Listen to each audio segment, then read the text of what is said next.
Hello, good afternoon. Adobong baboy with itlog. Carrots. With egg. carrots, eggs. With eggs. Our lunch, third day, worth 800 of meat. And we eat for, today is third day, right, sweetheart? Still one there. One more meal. That's good for me because I put already the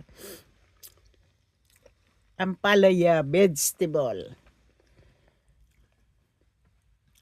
See? I put little vinegar only, so that not spoiled. But every day, morning, afternoon, I reheating. It's good. You like it? Alright. Very delicious. You put in your mouth quickly. Hi, put in your mouth. I speak English. She don't know their language anymore.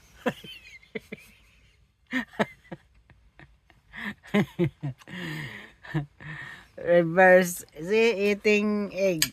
Boiled egg. Like Chinese adobo. Yeah. Nice one. How many eggs in the morning? 3. And one more now or 2. So 4 eggs. But she is very healthy. No high blood, no cholesterol, no diabetes. Right? Nope. Believe that. Oh, only 2 of us eating that meat. Yeah? It's not meat to cause of high blood. Remember? But we have no carbohydrates. Right? No sugary. We drink coffee 5 glasses a day, right? Yep. They said Filipino believe if you drink coffee, we have a nervous system. It's not true, right? Nope. They always wrong way. If you have blood, don't eat any more carbohydrates. Bedridden already, they just get lugaw, oh my God. Instead sabaw ng baka, instead sabaw ng isda, or tinola, the best. Durugin mo yung yung papaya, yung isubo mo sa pasyente mo.